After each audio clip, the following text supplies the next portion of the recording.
The words hit me like a slap I should have seen coming, but somehow didn't. "I'm not your therapist. Deal with your own needs." She said it with an eye roll. Not the playful kind we used to share over bad movies or her mother's passive-aggressive texts.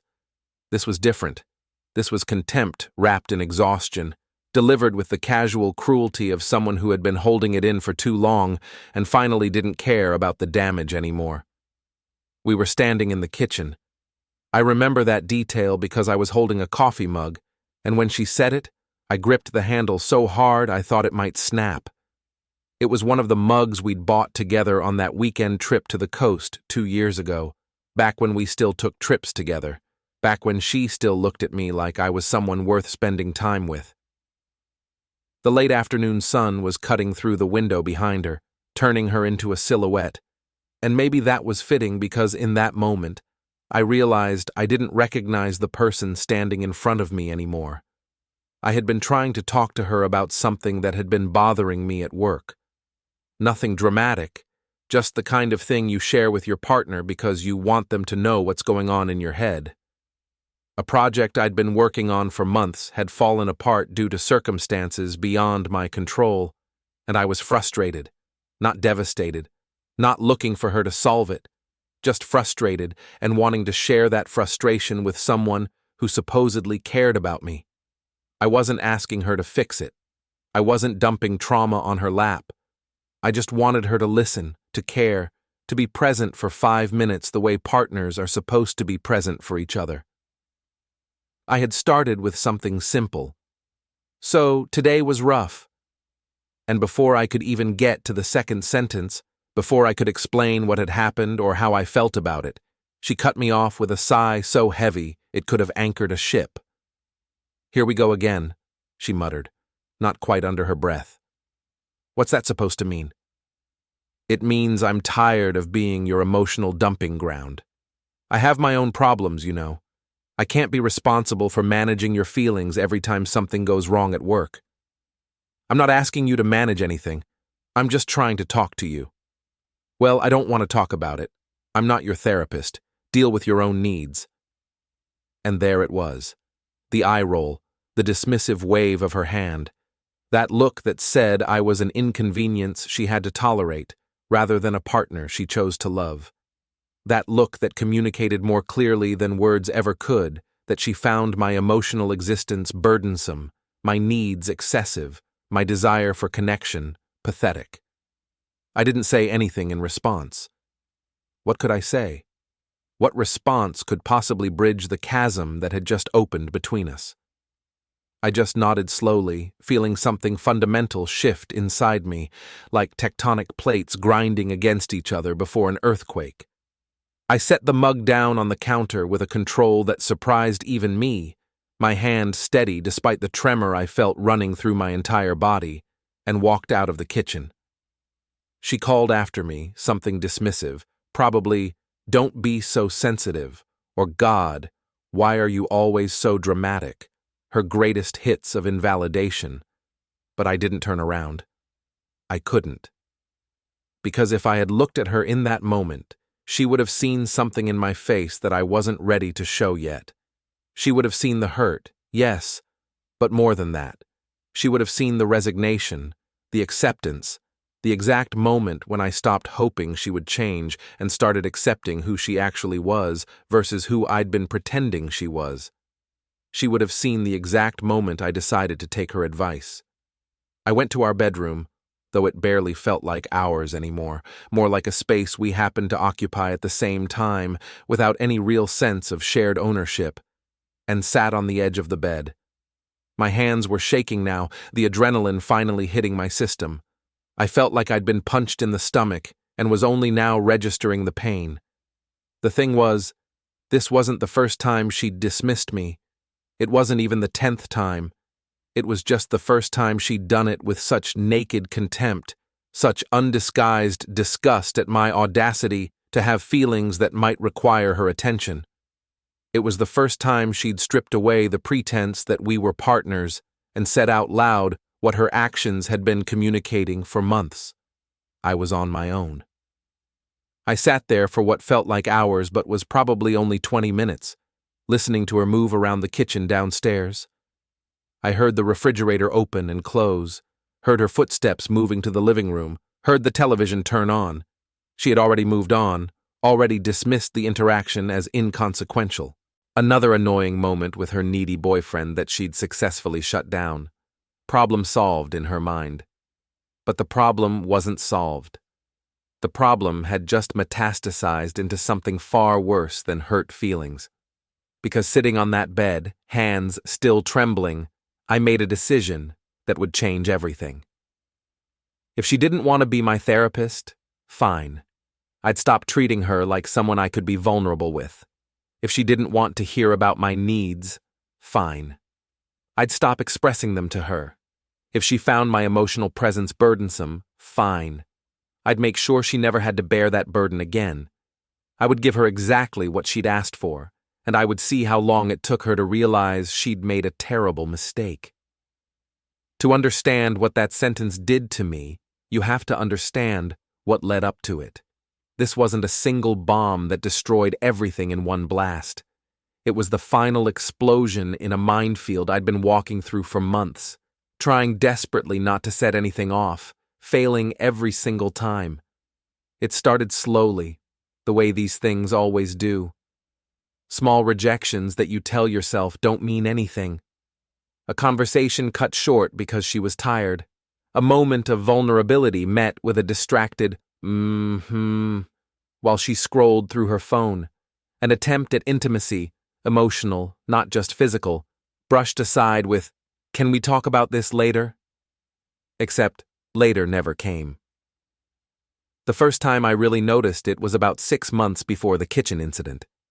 We were driving home from dinner with friends, and I was telling her about a difficult conversation I'd had with my brother earlier that week. It was important to me. My brother and I had been estranged for years, and we were finally starting to rebuild our relationship. I was nervous about it, excited about it, confused about it. I needed to process it with someone who cared about me. She was on her phone the entire time I was talking. When I finished, waiting for her response, there was just silence. Finally, I said, "Did you hear anything I just said?" She glanced up briefly. "Yeah, your brother. That's good." "That's good? That's all you have to say?" "What do you want me to say? I'm glad you're talking to your brother again. Can we listen to music?" And she connected her phone to the car's Bluetooth and filled the space with sound that made further conversation impossible. I remember sitting there in the passenger seat, watching the streetlights blur past, feeling something inside me crack. Not break yet, just crack. The first fracture in a foundation that would eventually crumble entirely. I told myself she was stressed. Work was demanding. Her family was going through something. She had a lot on her plate. All of which was true, but it was also true that I had become the lowest priority on that plate, the thing she'd get to if she had energy left over, which she never did. But here's what I couldn't admit to myself then. She always had energy for other people. Always had time to talk on the phone with her friends for hours. Always had mental space to discuss her coworkers' drama in excruciating detail. Always had emotional bandwidth to help her sister work through relationship problems. Just never for me.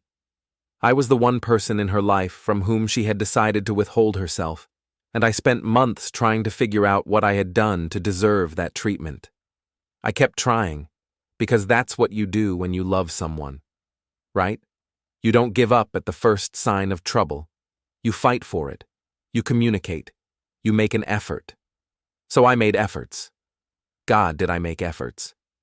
I tried talking to her about how disconnected I felt. Picked a good time when we were both relaxed on a Sunday morning, no distractions, no stress. I told her gently, without accusation, that I missed feeling close to her, that I felt like we were drifting apart, and I wanted to fix it before the distance became too great to bridge. She listened with her arms crossed, and when I finished, she told me I was too emotional, and that not everything needs to be a deep conversation. She said I was overthinking the relationship, and that we were fine, I just needed to relax. I tried to initiate date nights, planned them carefully, picked restaurants she'd mentioned wanting to try, bought tickets to shows she'd expressed interest in. She agreed half-heartedly, and then spent the entire dinner on her phone, barely looking up from some group chat that was apparently more interesting than the person sitting across from her. At the show, she yawned constantly, checked her watch, and on the drive home said, "Well, that was okay, I guess." Not, "Thank you for planning this." Not, "I enjoyed spending time with you." Just a lukewarm assessment of entertainment value, as if I were a Netflix algorithm that had suggested a mediocre movie. I tried to be affectionate. Small touches, kisses, the kind of physical intimacy that says, "I'm here and I see you." She tolerated them the way you tolerate a neighbor's overly friendly dog, with a patience that felt more like obligation than desire. She never pulled away, which I guess I was supposed to be grateful for, but she never leaned in either, never reciprocated, never initiated, just stood there or sat there while I tried to manufacture connection out of sheer force of will. I tried surprise gestures, left notes, brought home her favorite takeout, picked up that book she'd mentioned wanting to read. Each gesture was met with a perfunctory thanks and nothing more. No warmth, no appreciation, just acknowledgement that a transaction had occurred. I tried asking what she needed from me. "How can I support you better? What can I do to make things easier for you? What do you need right now?" She looked at me like I was speaking a foreign language and said, "I don't need anything. You don't have to do anything." Which sounds nice on the surface, but really meant, "I don't need anything from you specifically, because I've already written you off as a source of emotional support." I tried giving her space when I thought maybe I was being too much. Backed off on the conversations, the check-ins, the attempts at connection. That didn't work either. She didn't notice or didn't care. The space I gave her, she filled with other people, other activities, anything but me. I tried couples therapy, suggested it carefully, framed it as something that could help us communicate better, not as, "We're broken and need fixing." She shot it down immediately. "We don't need therapy, you need therapy. I'm not the one with the problem." The worst part wasn't the rejection itself, it was the mockery that came with it. When I tried to express that I needed more from her emotionally, she laughed. Not a warm laugh, but something brittle and mean. "You sound like you're writing a self-help book," she said. "Stop dumping your issues on me. I have my own problems." She said it in front of her friend once, during a casual conversation that had somehow turned to relationships. Her friend had mentioned that her boyfriend was so sensitive and supportive, and I'd agreed that emotional availability was important. She rolled her eyes dramatically and said, "Oh God, don't get him started on emotional availability. He thinks every conversation needs to be a therapy session." Her friend laughed uncomfortably. I just sat there, humiliated. When I said I missed feeling close to her, she rolled her eyes and said, "We live together. How much closer can we be? You're being dramatic." She started calling me dramatic. A lot. Anytime I expressed any emotion that wasn't cheerful compliance, I was being dramatic. Hurt by something she said? Dramatic. Disappointed that she canceled plans again? Dramatic. Lonely in a relationship that was supposed to cure loneliness? So dramatic. When I admitted that her distance was hurting me, she sighed and said, "Grow up. Not everything is about your feelings." That one particularly stung because she said it right after I'd supported her through a difficult work situation for 2 weeks straight. I'd listened every night to her complaints about her boss, had validated her frustrations, had offered advice when asked, and comfort when it wasn't. But when I needed the same support in return, when I needed her to care that I was hurting, I was told to grow up. The mockery became a pattern. She developed this habit of mimicking me in a whiny voice whenever I tried to express needs. I need emotional connection. I need quality time. I need to feel loved. She'd say it in this exaggerated baby voice, and then she'd laugh like it was the funniest thing in the world. Like my need for basic relationship fundamentals was so absurd it deserved ridicule. She started making jokes about me to her friends. I overheard her once on the phone. "Yeah, he's having one of his moments. You know how he gets. So sensitive." The casual dismissiveness of it.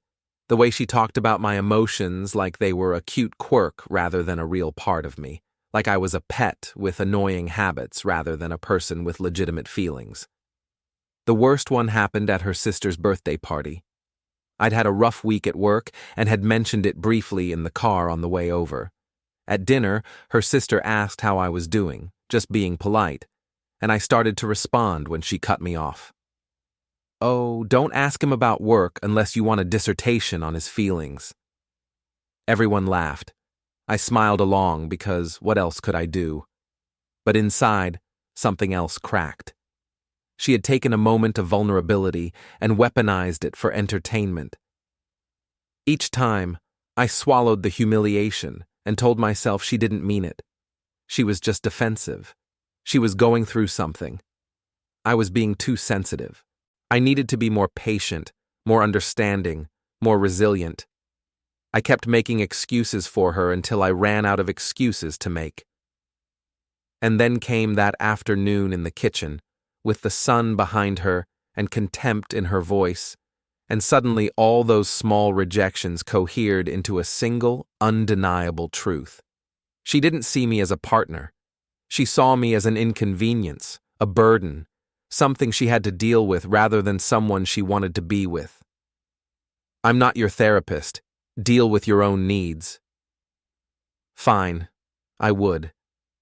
The change didn't happen overnight, but it happened faster than I expected. Once you see something clearly, you can't unsee it. And once you decide to protect yourself, the walls go up quickly. I stopped sharing. It was that simple and that devastating. All those things I used to tell her, the small frustrations, the minor victories, the random thoughts that bubbled up throughout the day, I kept them to myself. When she asked how my day was, I said fine and left it at that. Not cold, not hostile, just neutral, factual. When something bothered me, I processed it alone. When something made me happy, I felt it alone. The first few times I did this, it felt unnatural, like holding my breath underwater. My instinct was still to share, to connect, to let her into my inner world. But I remembered the eye roll. I remembered the contempt. I remembered being told I was too much, too emotional, too needy. So I held it in. And after a while, holding it in became easier than letting it out. I stopped expressing needs because every need I had expressed had been treated like an imposition. Why set myself up for rejection when I could just not? It was easier to want nothing than to want something and be made to feel pathetic for wanting it. I stopped saying, "I'd like to spend time with you," because the last 10 times I'd said it, she'd been too busy, too tired, too whatever. I stopped saying, "I miss you," because she'd told me that was clingy and we lived together, so what was there to miss? I stopped saying, "I need support," because she'd made it abundantly clear that my needs were my own problem to solve. I stopped asking for affection because being tolerated felt worse than being alone. There's a special kind of pain in reaching for someone and having them let you reach them without reaching back, in kissing someone who accepts the kiss but doesn't return it, in hugging someone who stands there with their arms at their sides waiting for you to finish. So, I stopped reaching. Better to feel lonely alone than to feel lonely while being rejected. I stopped initiating conversations about anything deeper than logistics. What time will you be home? Do we need milk? Can you take out the trash? We became roommates who happened to share a bed sometimes, but had no real investment in each other's inner lives. And the thing was, she barely seemed to notice. Or if she did notice, she didn't care. This was, after all, what she'd wanted. Space, independence, freedom from my emotional demands. My face became unreadable. I practiced it in the mirror without even meaning to. That neutral expression, pleasant but blank, that gave away nothing. It became my default. At first, it took effort to maintain. I had to consciously smooth out my features, control my reactions, keep my face from showing what I was feeling. But after a while, it just became who I was around her. Calm, controlled, unavailable. The mask wasn't a mask anymore. It was just my face. I stopped crying in the shower. I used to do that a lot, let the water hide the tears while I processed the latest rejection, the newest humiliation. But once I stopped caring about getting that emotional connection from her, there was nothing to cry about. I felt lighter. Not happier yet, but lighter. Like I'd been carrying a boulder up a mountain and had finally been given permission to set it down. The house went quiet. Not the angry silence of a fight that's still brewing. Not the tense silence of resentment waiting to explode. Just quiet. Like we were roommates who happened to share a bed sometimes, but had no real investment in each other's inner lives. I moved through our space like a ghost, there but not present, seen but not known. I did my share of the household tasks. I was polite. I was functional. But I had taken her advice to heart in the most literal way possible. I was dealing with my own needs, which meant she was no longer part of that equation. I started sleeping better. I hadn't realized how much anxiety I'd been carrying about the relationship until I stopped carrying it. No more lying awake, wondering if tomorrow would be the day she'd finally show me warmth. No more analyzing every interaction for signs of improvement. No more hoping. Hope was exhausting, and I was tired of being exhausted. I stopped asking her opinion on things. Used to be, I'd ask her what she thought about a decision I was making, not because I needed her permission, but because I valued her input. But her input had become either dismissive, I don't care, do whatever you want, or critical. Why are you even asking me this? So I stopped asking, made decisions on my own, handled my life on my own, became, ironically, the independent person she'd been accusing me of not being. People at work commented that I seemed different. You seem more confident, one coworker said. More at peace, said another. I didn't tell them that the peace came from giving up, from accepting that the person I loved didn't love me back in any meaningful way, from building walls so high that her rejection couldn't reach me anymore. At first, I don't think she noticed, or if she did, she welcomed it. For the first week or two after that kitchen conversation, she seemed lighter, happier even. She had more time to herself because I wasn't bothering her with my feelings. She could watch her shows without me trying to cuddle. She could go through her phone without me asking who she was texting.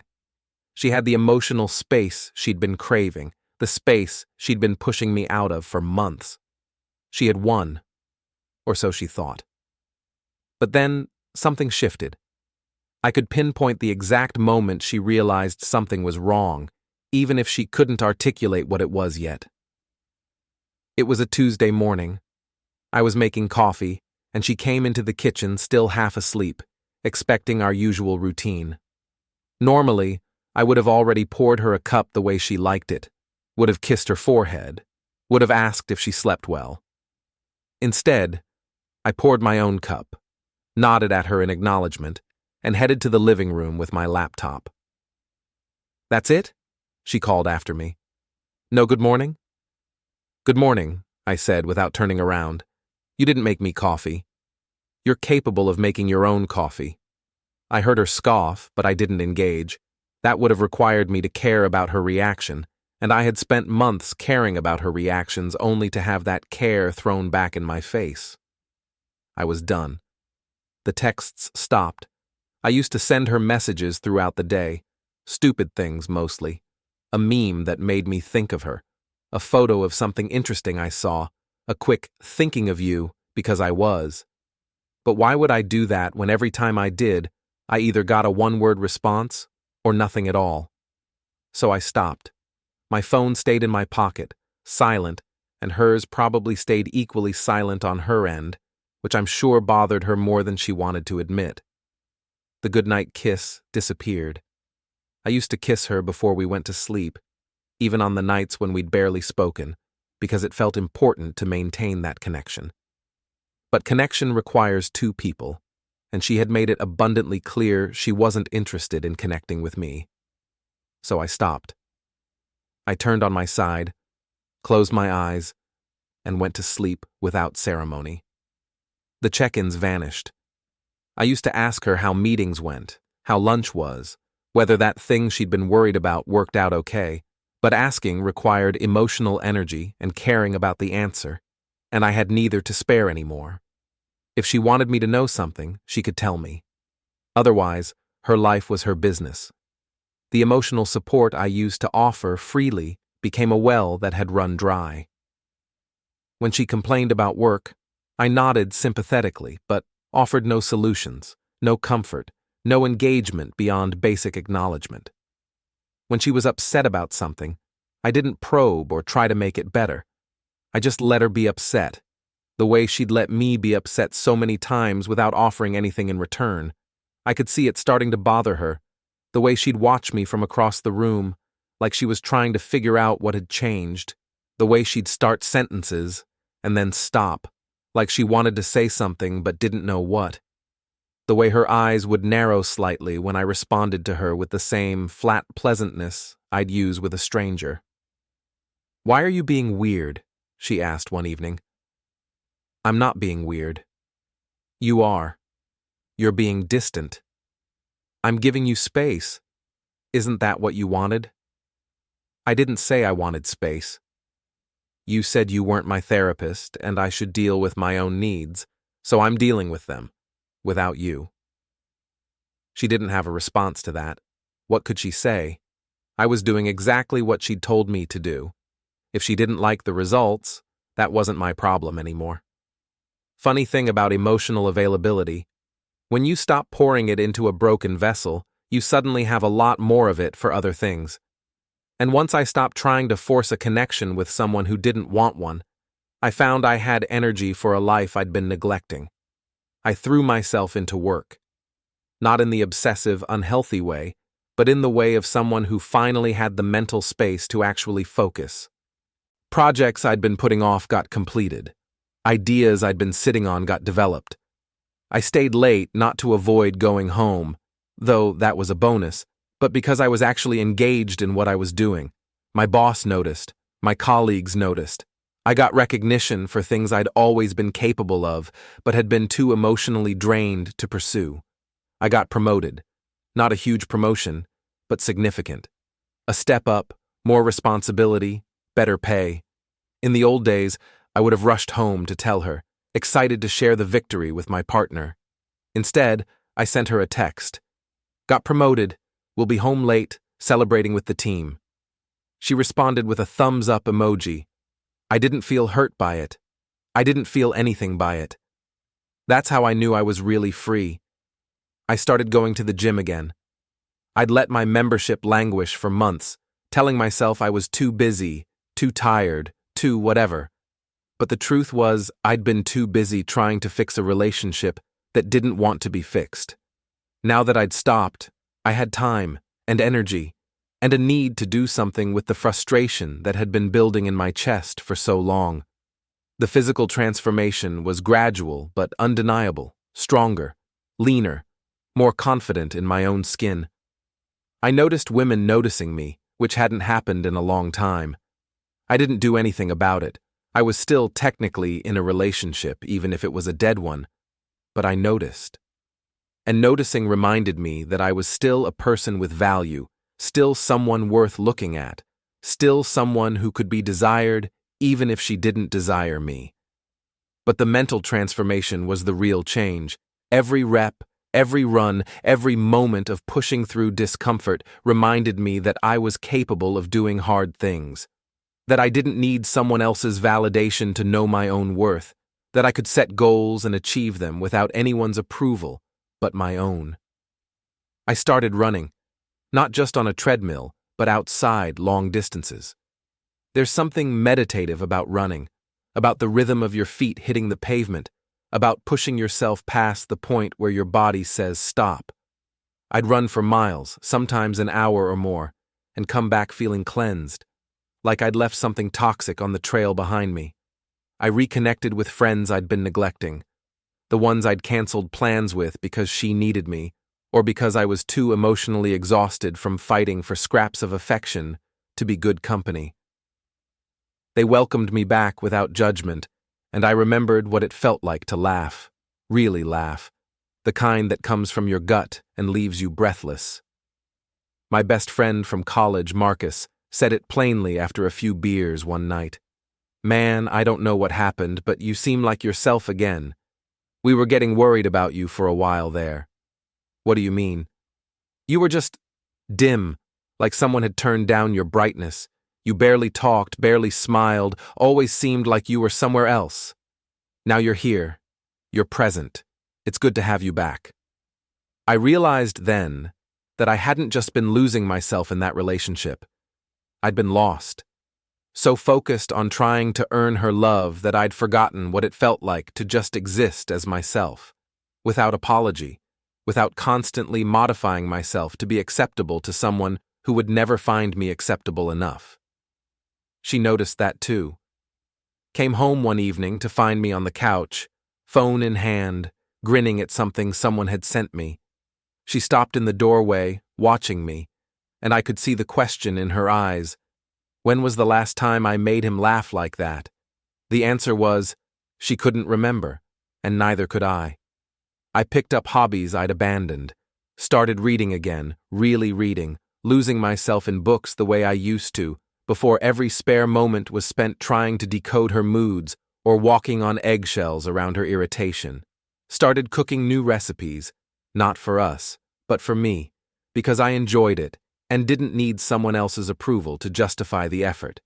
I'd spend Sunday afternoons trying complicated recipes, making a mess of the kitchen, enjoying the process of creating something with my hands. I started playing guitar again. I'd played for years before we got together, but I'd stopped because she said it was annoying, that she couldn't focus with me playing in the other room. So the guitar had sat in its case in the closet, gathering dust. I took it out, relearned songs I used to know, learned new ones, played for hours some nights, and if she didn't like it, she didn't say anything. She had forfeited her right to have opinions about what I did with my time. I took a weekend trip by myself, just drove to the mountains, rented a cabin, spent 2 days hiking and reading and being alone.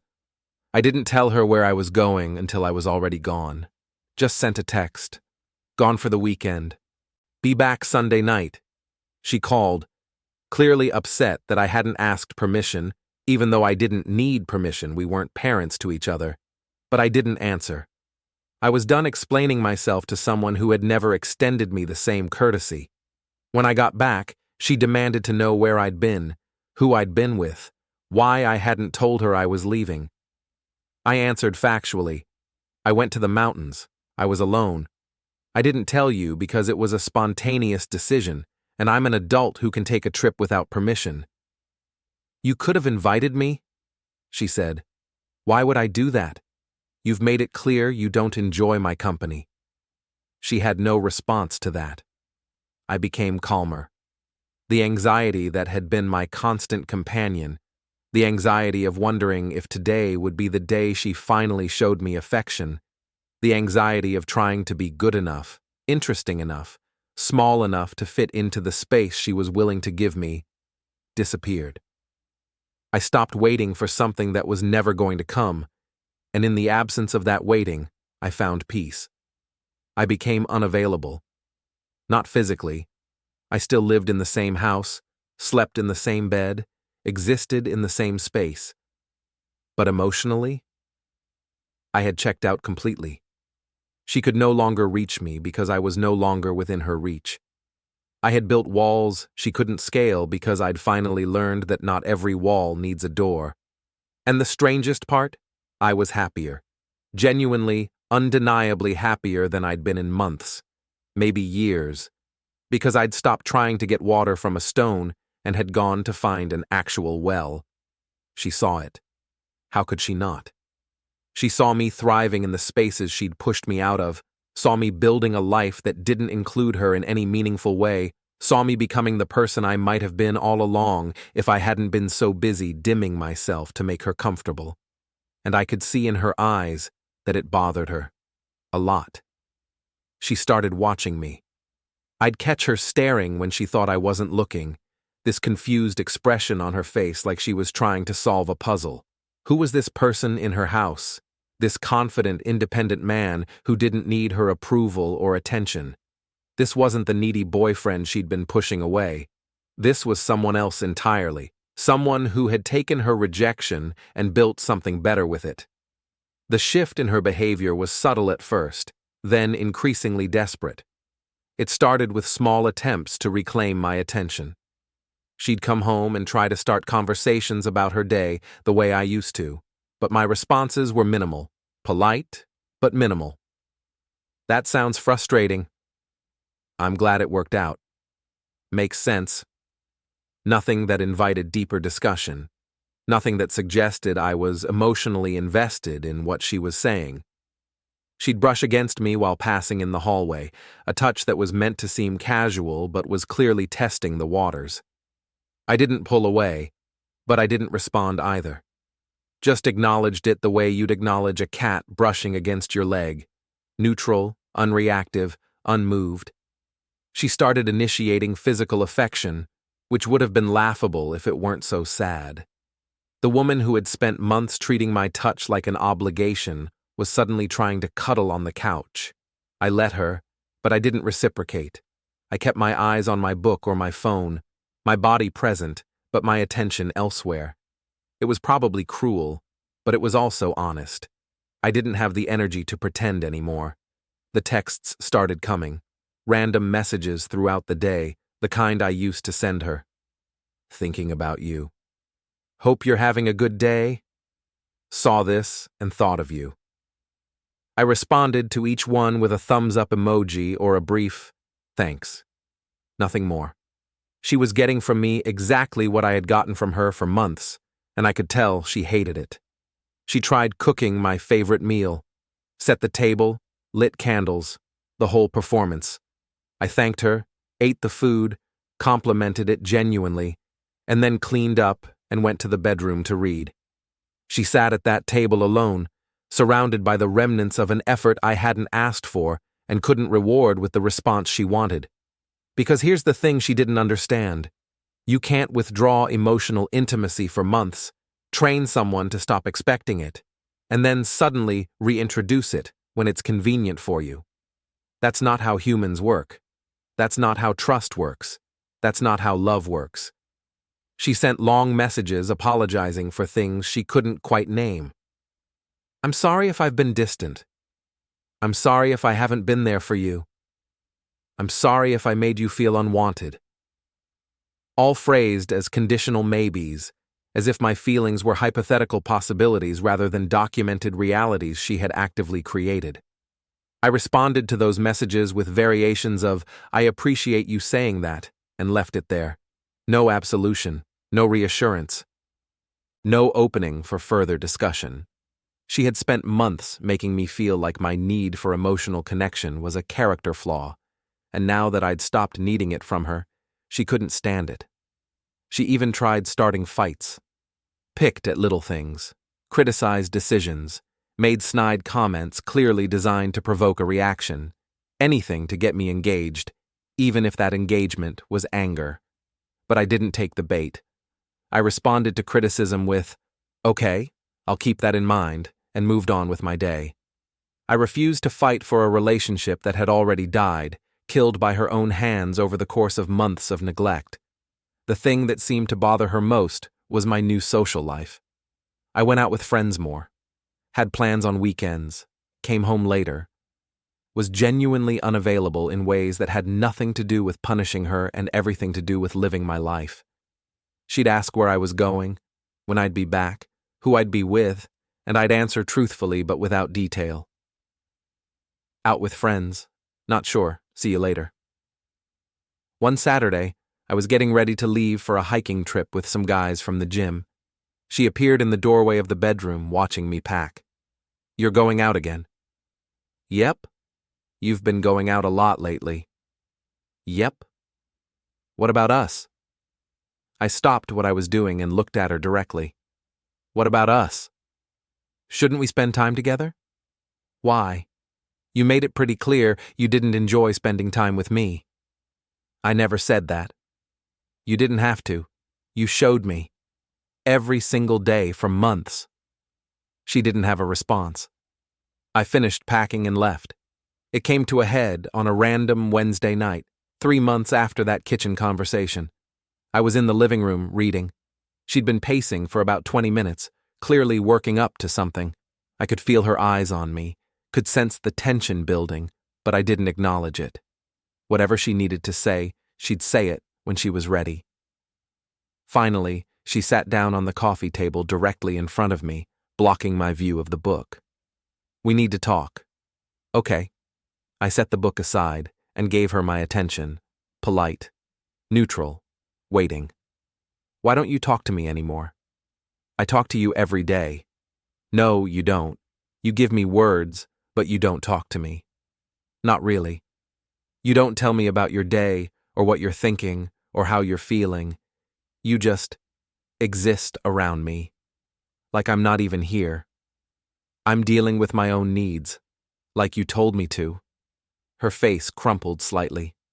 That's not what I meant. Then what did you mean? I don't know, She ran her hands through her hair, frustrated. I didn't mean for you to shut me out completely. I didn't shut you out. You shut me out. I'm just respecting the boundaries you established. Stop it. Her voice rose slightly.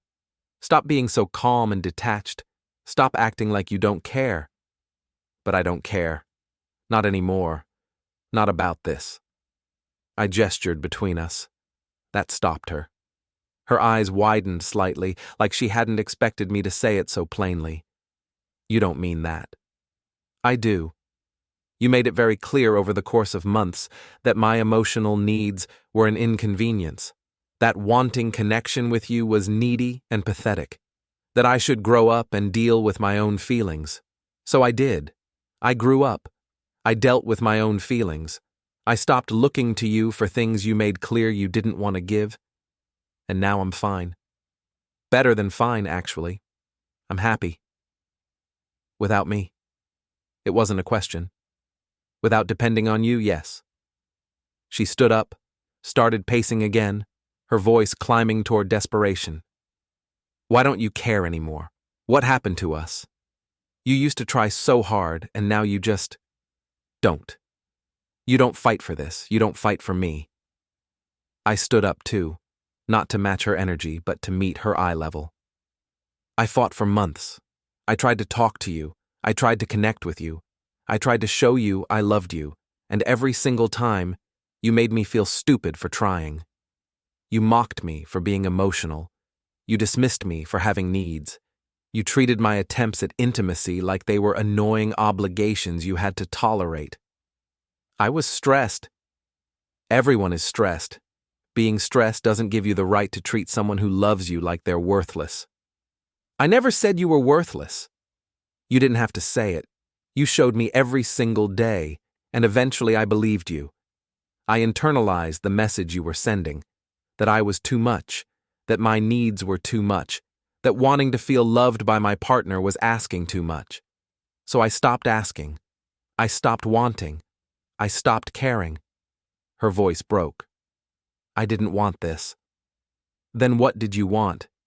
Because from where I'm standing, you wanted me to be emotionally self-sufficient, to stop depending on you, to deal with my own needs. I did all of that. I did exactly what you asked. And now that you're experiencing what it feels like to be on the other side of emotional unavailability, you don't like it. That's not fair. Life isn't fair. You taught me that. She was crying now, genuinely crying, and I felt nothing. Not satisfaction, not vindication, not even sadness, just a hollow sort of recognition that we were having a conversation we should have had months ago, back when I still had the energy to fight for us. I'm sorry, she whispered. I'm so sorry. I didn't mean to push you away. I didn't realize what I was doing. Maybe not, but you did it anyway. Can we fix this? Can we go back? I shook my head slowly. There's nothing to go back to. You destroyed the trust. You destroyed the intimacy. You destroyed the part of me that believed loving you was worth the pain of not being loved back. You don't love me anymore? Her voice was so small. I considered the question honestly. I don't know. I think I probably do, somewhere deep down, but I don't like you. I don't trust you. And I don't want to be vulnerable with you ever again. So whatever love is left, it's not enough to build on. What are you saying? I'm saying you told me my needs were my problem, so I stopped sharing them with you, and in the process, I realized I don't need you the way I thought I did. I'm better alone than I was trying to get blood from a stone. She broke down completely then, sobbing in a way I'd never seen before. Part of me wanted to comfort her, the part that still remembered loving her, but the part of me that had been rejected and mocked and dismissed for months stayed right where I was, arms at my sides, watching her fall apart over something she had created. Please, she said through tears, please don't give up on us. I gave up months ago. You just didn't notice until I stopped performing the appearance of trying. The weeks that followed were strange, heavy with the weight of things unsaid and truths finally spoken. We still lived in the same house, still moved through the same routines, but there was a finality to it now that hadn't been there before. She tried, I'll give her that. Really tried. Started doing all the things I'd once begged her to do. Asked about my day and actually listened. Initiated affection. Made efforts to connect. Apologized specifically for specific things. Went to therapy. Read books on communication and emotional intimacy. And it was all too late. There's a point past which damage cannot be undone. You can apologize. You can change your behavior. You can recognize and articulate all the ways you failed. But you cannot unbreak trust. You cannot unknow what it feels like to be emotionally abandoned by the person who promised to be there. You cannot unfeel the humiliation of having your needs treated like character flaws. She kept asking what she could do to fix it, and I had no answer because I genuinely didn't know. The problem wasn't that she wasn't doing enough now. The problem was that she had done too much damage then, and I had become someone different in the process of surviving it. I had learned to be happy without her, not in spite of her, but in her absence. And once you learn that lesson, it's hard to unlearn it. She would cry sometimes, usually late at night when she thought I was asleep. I'd hear her in the bathroom or in the living room trying to muffle the sounds, and I felt bad for her in an abstract way, the way you feel bad for a stranger going through something difficult. But I didn't feel responsible for her pain anymore. She had authored this situation. She had written every word of this ending. I was just the one strong enough to read it aloud. One night, about a month after our big conversation, she asked me the question I'd been waiting for. Do you want me to leave? I thought about it. Really thought about it. I don't want you to do anything. I'm not going to make this decision for you. But I will say this. I'm not waiting anymore. I'm not putting my life on hold, hoping you'll become someone capable of giving me what I need. I'm living my life. If you can find a place in that life, great. If you can't, that's okay too. But I'm done twisting myself into shapes to fit into yours. That's not an answer. It's the only answer I have. She cried again. I didn't comfort her.